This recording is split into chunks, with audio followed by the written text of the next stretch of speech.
Hello everyone. आज का ये नया वीडियो जी पॉलिटिकल साइंस सेकेंड सेमेस्टर के स्टूडेंट्स के लिए है जिनके पास introduction to the Indian constitution का सब्जेक्ट है, जिसका यूनिक पेपर कोड 2324001202 है। आज हम इसके स्ट्रक्चर को समझेंगे, तरह इस क्वेश्चन पेपर के पैटर्न को देखते हुए जो इसके आंसर हो सकते हैं, संभावित आंसर इन क्वेश्चंस के, उन सॉल्यूशन के ऊपर भी बात करेंगे। चलिए शुरू करते हैं। तो सबसे पहले अगर हम देखें तो इस पेपर को सॉल्व करने के लिए हमें 3 घंटे का समय मिलता है। तो टोटल मार्क्स होते हैं इस पेपर के, वो 90 होते हैं। और इंस्ट्रक्शंस को देखें तो इसको हम इंग्लिश या हिंदी किसी भी एक भाषा में सॉल्व कर सकते हैं, परंतु पूरा पेपर हमको सेम लैंग्वेज में ही सॉल्व करना होगा। उसके अलावा हमें टोटल जितने क्वेश्चन दिए जाएंगे उनमें से केवल 5 क्वेश्चन करने हैं टोटल में से। टोटल हमें कितने क्वेश्चन दिए गए हैं, यहाँ पे वो टोटल हमें दिए गए हैं 10 क्वेश्चन, और 10 में से केवल हमको कोई भी 5 क्वेश्चन करना है, यानी 10 में से कोई भी 5 क्वेश्चन। चलिए शुरू करते हैं। तो सबसे पहले अगर पहला क्वेश्चन देखें तो हमारा पहला क्वेश्चन है, संविधान सभा में प्रतिबिंबित समायोजन और सर्वसम्मति के सिद्धांतों के विशेष संदर्भ में भारतीय संविधान के निर्माण की व्याख्या कीजिए। यानी कि इस क्वेश्चन का सिंपल सा मतलब ये हो जाएगा कि जो संविधान सभा थी उसका कार्यनीति किस प्रकार की थी, वो किस प्रकार से कार्य करती थी। सबसे पहले देखें तो वो सर्वसम्मति के सिद्धांतों पर काम करती थी, जिसके अंतर्गत वो सभी के विचारों को लेती थी तथा आपस में मतभेद होने पर वो सभी बातों पर आपस में एक आम सहमति बनाती थी और उस सहमति के अनुसार फिर निर्णय लेती थी। इन्हीं सब सिद्धांतों का पालन करते हुए तथा समायोजन की नीति को अपनाते हुए उन्होंने भारतीय संविधान का निर्माण किया था। उसी की यहाँ पे व्याख्या करने को कहा गया है। चलिए अगला क्वेश्चन देखते हैं। हमारा सेकंड क्वेश्चन है, राष्ट्रवादी आंदोलन के सामाजिक राजनीतिक संदर्भ ने भारतीय संविधान निर्माण को किस प्रकार प्रभावित किया है। जो हमारी जो राष्ट्रीय आंदोलन था, यानी जो हम स्वतंत्रता के लिए संघर्ष कर रहे थे, आंदोलन चला रहे थे, उन जो कि लगभग औपनिवेशिक काल में देखा जाए तो 1857 से 1947 तक चला। तो इस दौरान हमारे कुछ आदर्श थे, ये सामाजिक राजनीतिक संदर्भ ने भारतीय संविधान का निर्माण कैसे प्रभावित किया, वो यहाँ पूछा गया है। जो उस समय के संदर्भ थे, यानी उस समय की सामाजिक स्थिति किस प्रकार की थी तथा राजनीतिक चेतना किस प्रकार की थी, उनके प्रभावों का संविधान निर्माण पर क्या प्रभाव पड़ा, वो हमें यहाँ बताना है। चलिए थर्ड क्वेश्चन देखते हैं। हमारा थर्ड क्वेश्चन पूछा गया, संविधान की मूल विशेषताओं का परीक्षण कीजिए। भारतीय संविधान की मूल विशेषताओं को देखें तो उसकी अनेकों मूल विशेषताएं हैं, जैसे धर्मनिरपेक्षता, इसके अलावा सबसे लंबा लिखित संविधान है भारतीय संविधान, विश्व का सबसे लंबा लिखित संविधान है। इसके अलावा मौलिक अधिकार, इसके अलावा राज्य के नीति निर्देशक तत्व, इसके अलावा संवैधानिक संस्थाएं जैसे चुनाव आयोग, ये सब मूल विशेषताएं हैं भारतीय संविधान की। जैसे संघीय शासन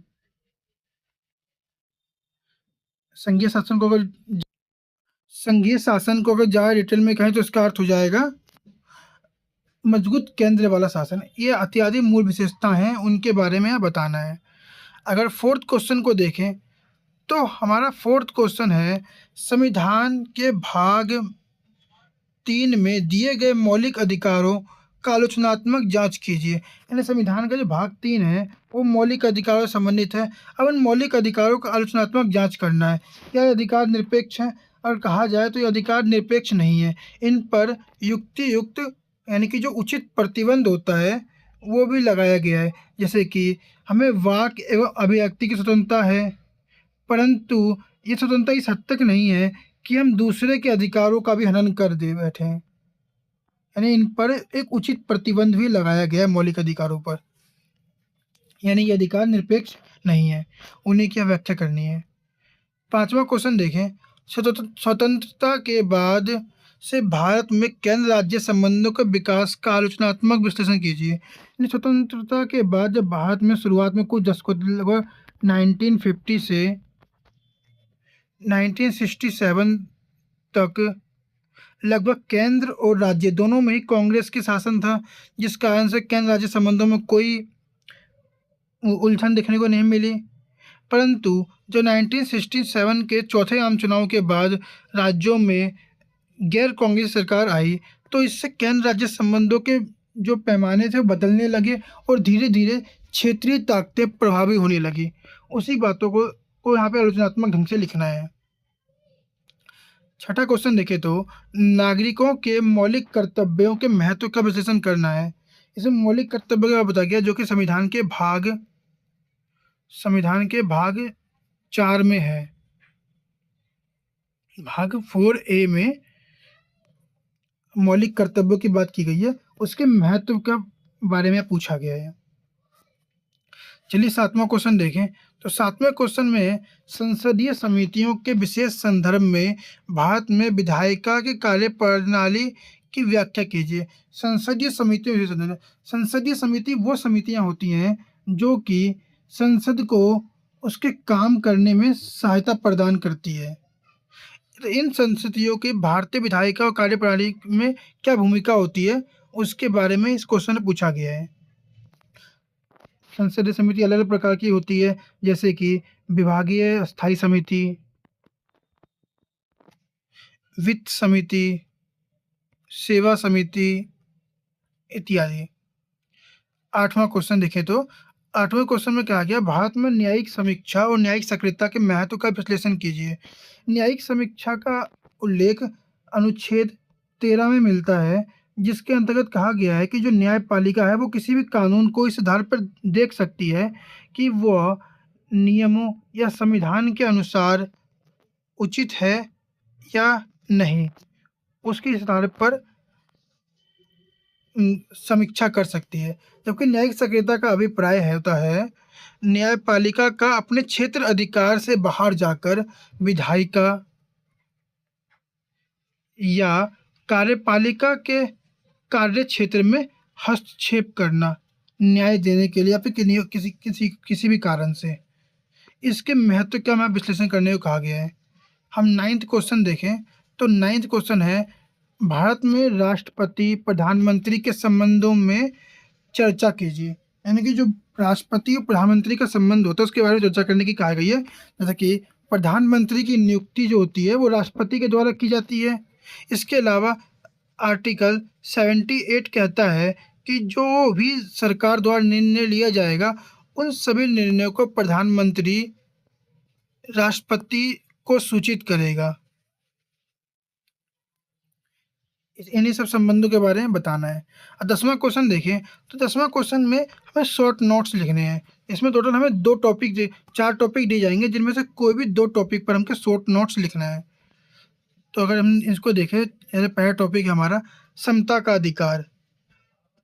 समता का अधिकार का उल्लेख संविधान के भाग 14 से लेकर भाग 3 में 14 से 18 तक समानता के अधिकार का उल्लेख है, जिसमें विशेषकर अनुच्छेद 14 जो है वो समता के अधिकार से संबंधित है, जिसमें कहा गया है किसी व्यक्ति के साथ उसके जाति, वर्ग, धर्म या लिंग के आधार पर भेदभाव नहीं किया जा सकता है। पंचायती राज व्यवस्था 73वें संविधान संशोधन 1992 में इसको स्थापित किया गया। इसके द्वारा व्यवस्था तीसरे जो पहले केंद्र स्तर की सरकार थी, उसके नीचे राज्य स्तर था, उसके नीचे अब पंचायती स्तर गाँव में स्थापित किया गया है, यानी कार्यपालिका को विस्तार दिया गया। अब देखें तो अगला पॉइंट है हमारा मूल संरचना का सिद्धांत, जिसका उल्लेख केशवानंद भारती केस केशवानंद भारती केस 1973 में मिलता है। इसके अलावा अंतिम पॉइंट है संसदीय प्रणाली यानी पार्लियामेंट्री सिस्टम, जिसके अंतर्गत कहा गया है कई विशेषताएं इसकी होती हैं, उनके बारे में होता है, जैसे कि प्रधानमंत्री जो होता है वो वास्तविक कार्यपालिका होता है इसके अंतर्गत, जबकि जो राष्ट्रपति होता है वो नाममात्र कार्यपालिका होती है। इसके अलावा और विशेषताएं होती हैं, उन सबके बारे में यहाँ पे टिप्पणी करनी है। चलिए इसी के साथ हमारा ये 2025 का क्वेश्चन पेपर था सेकेंड सेमेस्टर का, इसका एंड हुआ। यहाँ तक आपको वीडियो देखने के लिए बहुत बहुत शुक्रिया।